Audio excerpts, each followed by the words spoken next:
Hello everybody, my name is Ray. Welcome to the Evangelical Dark Web. Today we're going to be discussing Matt Chandler and his Third-Wayism. It's been a while since we've talked about Matt Chandler on this channel.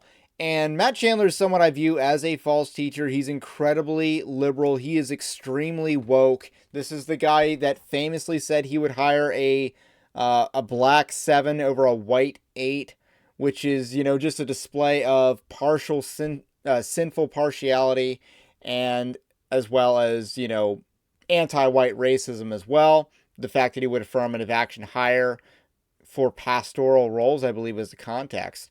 And he's also pretty weak on the issue of sexuality. Like, he's an ally of Preston Sprinkle and his ilk, spreading side B theology in the church. So Matt Chandler, incredibly liberal. And we're going to talk about that liberalness in this video. He had a famous quote over the weekend in which he's quoting something else that he thought was profound about the kingdom versus the king and who wants who and who wants what. So he thought it was profound, but it was incredibly dumb, and we're going to talk about that quote and his overarching third-wayism that he preaches to his church. So that's what we're going to talk about today, but first I want to let you know Evangelical Dark Web is a Christian news gathering and commentary ministry. You can support our work over at evangelicaldarkweb.org/join. That's linked in the description below. But the least you can do is like this video, subscribe to the channel, to the podcast. If you are new, we also have a free Evangelical Dark Web newsletter that gives you Christian news in your inbox each and every day. Thank you to all those who support via our patron-like system. So this is the recent interview that Matt Chandler did with Lecrae, and we're going to listen to it at 1.5 speed. Lecrae is a little bit insufferable to listen to as an interviewer because he does this active listening thing where he can't shut up while the other person talks. So that's pretty annoying, and we're going to listen to two sections of this interview where he talks about evangelical popes. And one of the reasons why I wanted to talk about this section was it's related to a section that I wrote in my upcoming book, Winning Not Winsome. So this is the first section. When you said no one, like it's not about blue check celebrity Christians, yeah, that triggered me a little bit, because I remember a time period, probably around 2016, where there was a search for who's going to be the leader now. Yeah. It was like, I think there's always been like this Christian figurehead, like there's a Billy Graham or somebody, and there was like this search, and everyone was trying to figure out who's going to rise to the occasion and I guess no one ever did. Yeah. You know what I mean? I mean, maybe Keller, starting in 16, became the kind of pope. Yeah, for sure. The Protestant pope. I can see that. Yeah, Keller's. But I know what you're saying. Keller's You're right. a class of his own. But in terms of like... So here's a hot take. The Presbyterian Church in America is way better off now that Tim Keller is dead. I mean, you look at the last two General Assemblies the PCA has had, they have taken care of business. And I think it's not a coincidence that Keller's been dead for two PCAGAs, and the Kellerites don't have the same level of leadership and organization, and the PCA is able to clean up some house a little bit, because Keller was a vastly influential liberal. Keller was a theological liberal. I mean, the theistic evolution, the social justice. He undermined biblical sexuality because him and Don Carson were the foremost people at the beginning of trying to get side B theology into the church and undermine biblical teaching on sexuality. So, incredibly liberal guy. It's no shock that both of these guys admire Tim Keller because they're both extremely woke. So it's interesting to note that they believe that Keller was the Protestant Pope in evangelicalism for a while. And in my book, I have a whole chapter dedicated to the concept of evangelical popes. So I think it's interesting that they're talking about this, and they aren't coming up with the worst conclusion in the world, but it's not the conclusion that I'm talking about. So, like, in terms of like just being that figurehead that sweeps across the globe and is like, this is the person who we come to for perspective. Yeah. You're saying, in fact, we collectively need to move forward. Well, I think what I'm saying is that the everyday man or woman in the pews or in the neighborhood or in the workplace has to own the mission. And can't just give it to these high-profile, extroverted, charismatic, anointed people. Yeah. Like I've got a platform God's given me to steward, and I shouldn't shrink back from that. I should embrace it and own it and steward it the best of my ability. Yeah. But that's not how the kingdom of God ultimately breaks loose in a place. Yeah. It's when the housewife or the businessman or the C-suite executive or the politician or the welder or the trash guy starts to own the mission where he is, not be afraid of the darkness, and begin to push it back and establish light and be the hands and feet of Jesus where they are. So I'm advocating, instead of a come and see approach, let me take you to this crazy show. Let me take you to church, hear Matt Chandler preach. Yeah. I'm advocating for a prayer walk in your neighborhood, opening up your dinner table, praying with people in the workspace, taking a stand that might cost you, knowing that your reward will be better, and living that kind of life rather than one of silence or doom scrolling, feeling paralyzed, or acquiescence to the culture. That's good. Yeah. So obviously Matt Chandler does not believe the part about acquiescence to the culture, because this dude is extremely worldly. But largely what he said there was pretty good. It was the idea that everyone should own the mission, the idea that we shouldn't be looking for evangelical popes, which I talk about in my book, and the idea that he's a lot of what he's saying is bottom up. Now, I believe that God works top down and bottom up, but more often we can document the instances where God works top down. So that's mostly what you see in Scripture, is God working top down, especially when Jesus from the top comes down to earth. So that part was good until the end, where he talks about not acquiescing. That's what I do. I don't acquiesce to the culture in the world. It's like, dude, you are super woke. Because I think at the end of the day, one of the things that I have had to land my plane on is that if the fruit of the Spirit, love, joy, peace, patience, kindness, gentleness, self-control, is the fruit of the Spirit, how will the world experience that if they don't have the Holy Spirit? Yeah. So those of us who do, hey, we need to be demonstrating the evidence of the gospel transforming us. And we're, like, since I'm in the house, we are terrible right now. We destroy our own. We, like, everything's, like, I'm so frustrated by evangelical culture right now. Yeah. It's, I mean, nobody hates us like we hate us. Nobody is as cynical towards us as we are. And by us, I just mean those outside of your little stream. Yeah. I mean, so quick to attack, so quick to tear down, so quick to not give the benefit of the doubt. All those things that were meant to be seem to be lacking right now. We look just like the world. And so that can grate against me. And I know we're about to head into a political season. It's going to get even more ridiculous. Yeah. So I want to pause right there. There definitely is a lot of infighting where infighting isn't necessary. I think of things like the whole G3 versus Christian nationalism debate, and how that was just such an unnecessary conflict, and they didn't need to go down that road.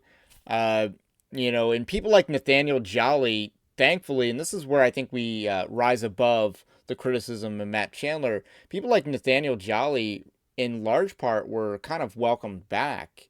He kind of like turned a new leaf and said, hey, I'm not going to be clowning as much. And, he kind of retracted a lot of his statements and said that he wasn't really going to weigh in on this issue anymore. And he was kind of welcomed back. Now, he still has said some dumb things since, but in large part, people who change, I do believe that there is some hope where this is concerned. Now, where people like Matt Chandler, in the world that they sort of operate in the Big Eva Guild, from their perspective, any sort of, discerning Christian would be seen as someone who's cynical and worldly and trying to tear down the church. And these people operate in megachurch Christianity and liberal megachurch Christianity as well. And they don't, they're not self-aware that they're the baddies. I was going to ask you about that. Yeah. Like the fact that we're moving into a political season and, there are people who have expectations of you as a pastor, right? As a pastor in Texas. Yeah. Right. Yes, sir. So how do you navigate the expectations that people have on you politically? So here's what I try to do. Like you can fill in that last little word politically with anything else. Okay. On any topic, you've got these two fringes, right? You got this far right side, this far left side. You got them. I'm never going to give an ounce of thought to those folk. Okay. I'm not going to be able to win them no matter what I say. They're going to misinterpret. They're going to misapply. That's just permission to play in leadership now, where you got to get them to say stuff. Then there's this group of men and women that deeply love Jesus and are confused at what it looks like to follow him. And I'm going to aim right at that. And so I'm going to do a 6-week series called Thrones and Thorns, and I'm just going to go right at it. Okay. And I'm going to just lay out God's vision for authority, his kingly reign, where we ultimately give allegiance to, how we're good citizens, why policy actually matters, what is Christian nationalism and what isn't. I just think that's such a way to shut people down. Right? Oh, it's Christian nationalism. Yeah. Well, okay, maybe, but maybe not. Yeah. I'll look forward to maybe responding to Matt Chandler's sermon against Christian nationalism. That sounds like it'll be a fun time. But what Matt Chandler's really advocating here is taking a third way approach. I'm not going to be on the either extreme. We're going to go right down the middle and be politically moderate on the issue largely. And this will, the biblical position is politically moderate. And it just really isn't. The Bible is a far right book, and it's not even close. Things like democracy are not thinkable in Scripture. I mean, during the time of Jesus, they're past the Athenian democracy experiment, which was a huge failure. There's a reason why Paul doesn't advocate for democracy. They're also past the end of the Roman Republic. There's a reason why the Bible doesn't advocate democracy. So the idea that, the Bible is somewhere in the middle of the two extremes is just, ludicrous. And, is it even thinkable that, the franchise would be, the 19th Amendment, is that thinkable in a biblical, within the Bible? No, not really at all. This is Matt Chandler's trying to take the Bible, take the teachings of Scripture, and apply it to the modern audience. And when he's talking about the whole 80% of people in the middle, he's essentially trying to do what will place the most people in seats. He's trying to take the most popular, normie-friendly position that he can. He's not actually interested in leading. So it's going to be an interesting fall, but I just plan on going at it. Would you, regardless of, this is a little bit of an underwater question, but it's, you can swim. Regardless of whatever political party, let's say it's Republican, let's say it's Democrat. If you have a senator from either party in your congregation and they're like, hey, will you come be a part of said thing? How do you? Okay. And we even had, and I'm glad there's someone in the room that knows my world, not you, but my assistant over here. But we literally had the governor of the state of Texas show up and then call us and be like, hey, we'd love to say a prayer or something. I was like, yeah, no. Okay. I'll pray for you. Yeah. But no, we don't do that. Now, I will say that might change for me on local issues. So this is another disgraceful instance of not wanting to be a leader by Matt Chandler.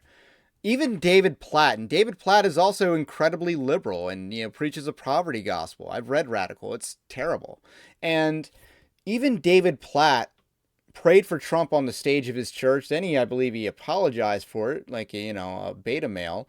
But Matt Chandler saying, I won't come and pray at an event for a governor or a senator or basically anyone that's not a school board candidate, which I don't know in Texas if those are partisan races or not, even though they are partisan races, because every race is a partisan race if you think about it. But this is failure to lead. He's trying to be a normie. He's trying to not to offend the most people, and it's just nutless leadership. School board issues, things like that, I might be a little bit more vocal about.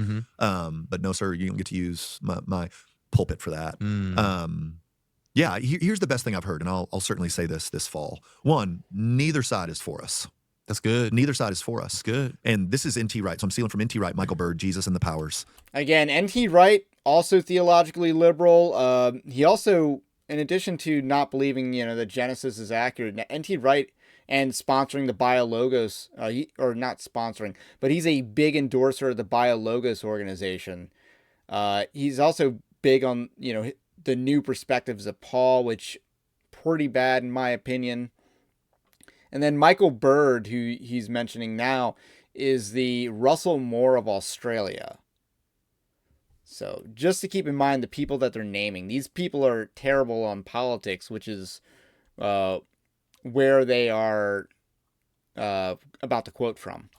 You gave him credit. Now it's yours. You say it. No, this is the second time I've said it. So it's the third time where I'm going to say a friend of mine says. Is it in the Overcomers book? No, it's not. I should have. This book came out after mine. Right. But he said, I just thought this was brilliant, that the left wants the kingdom but does not want the king. And the right wants the king but does not want the kingdom. Goodness sakes, I'm going to say it. I'm going to say it, Cray. And then. That is so stupid. Because first of all, a kingdom is what makes someone a king. So you can't have a king without a kingdom, and it'd just be a pretender at that point, or a claimant. Yeah, come on. And then the idea of having a kingdom without a king, well, that doesn't really exist because whoever's in charge of said kingdom is the king. You know, haven't these people ever played Crusader Kings 3? Come on, Matt Chandler, come on. So it's just such a profoundly dumb take. And I love the memes that have been made about it. You know, some people, you know, athletes want the fit, but not the cross. Obese pastors want the cross, but not the fit. The solution is CrossFit theology or whatever. So that is the level of rhetoric that's on display from Matt Chandler. And the memes about this have been pretty good. But they thought that was profound from Michael Bird and N.T. Wright. And it's just embarrassingly dumb. Like, this is what the elitists think is super smart, but then when they say it out loud in public, it's like, okay. Really stupid. And the idea is, what is their idea of what the kingdom consists of? And what are their ideas of what the king and who the king is? I don't think the Democrats are interested in a kingdom. The Republicans might be interested in a king. I don't think that king is Jesus at the moment. But I think they're more interested in the kingdom than they are the king. But I don't think the Democrats are interested in either. I'm going to probably say it like I thought of it in the fall. I can't do that now. Dang it, we might edit that out. That's good. Isn't that great? Because that's my experience. But like you bring up King Jesus over here. Yeah, it's like, that's a problem. Hey. But you bring up the poor. Yeah. You bring up immigration. Yeah. You bring up, so even now, I know if you're writing, you just heard me say, like, Chandler's for open borders. No, I'm not going to say that. Yeah. But that's the fringe. That's how they're going to respond to anything. There's no nuance. So I'm not even like, whatever, sure, okay. Yeah. That's what I believe. And I'm going to let the crickets chirp. That's very interesting because as you say that, I have never considered pressure. I know the pressure of being a black man in a racial climate that people thought was political, right? Like, it's you got to be political. And the pressure of people saying there's no possible way there's anything good about the right. Yeah.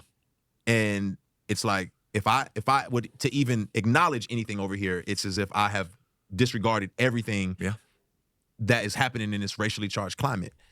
So I know that pressure from the left side. I never thought about it from the right side. I never thought about people being like, hey, Matt, you know what I mean? You got like if I mention race or immigration, those are gonna be the two places that almost immediately I can feel the room change temperatures. That's crazy. And I think the reason for that is because Matt Chandler is probably super woke on immigration, but we know he's also very woke on race. This guy has preached anti-white theology, so of course white people don't like it when he talks about race, because he is super woke.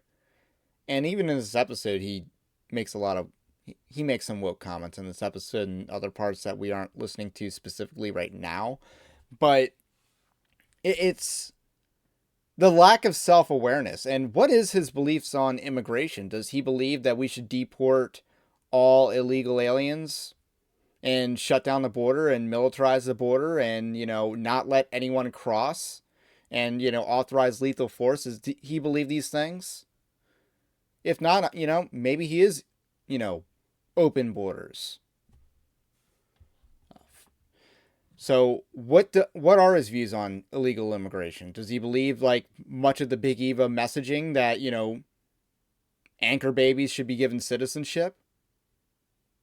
and that, dreamers should be allowed to stay. Is that the messaging that Matt Chandler peddles? That's very big Eva messaging, by the way. So what are his views on illegal immigration? And it sounds like because his views aren't, it sounds like he's getting this reaction because his views are not mass deportations. And he is in the state of Texas, which is serious. It is a top 5 state that is impacted by the invasion at our southern border. So the fact that Matt Chandler is such a wuss on this issue that is affecting his congregation, why do you think people don't want to hear him talk about this issue? I don't know if I would disappoint people so much. I wouldn't want your job. That's what I'm saying. Again, keep in mind, my responsibility before the Lord is to be obedient to him and then care for these people in the middle. Yeah. So good. I've spent enough time on these fringes to know this isn't rational. Yeah. It's not reasonable. Mm-hmm. It's probably spiritual. And nothing I say is heard, even if I'm giving the qualifying statement of I don't believe this. Yeah. Then the way they hear it is he believes this. Yeah. And so why spend the limited amount of energy I have there? Yeah. So I'm going to aim at the people that love Jesus, love his word, want to be faithful, not sure what it looks like, hate both options, don't know what to do, feel compelled to take advantage of their civic right purchased by the blood of others to participate in this democratic republic. Yeah. How do we do it? What do we do? And I'm going to try to go at that this fall. That's good. I think that what I appreciate about you in all the wisdom. So that's the end of that section on Matt Chandler. And it's just such weak leadership from Matt Chandler on display. Maybe we'll follow up in the fall about what he's preaching about Christian nationalism. I'm sure that'll be excellent content fodder. But until then, that's really all I got to say about that for now. Matt Chandler's weak. He's effeminate. Shouldn't be a pastor. I believe he's a false teacher for multiple reasons. And none of those reasons were assuaged in this video whatsoever. He wants to focus on maintaining that large audience, or as large an audience as possible, by speaking the normie lingo. But ultimately, he's not leading on this issue. And he's neglecting the needs of his congregation. As he sort of implies, they don't want to hear him talk about race or immigration. It's like, why don't they want to hear him talk about that?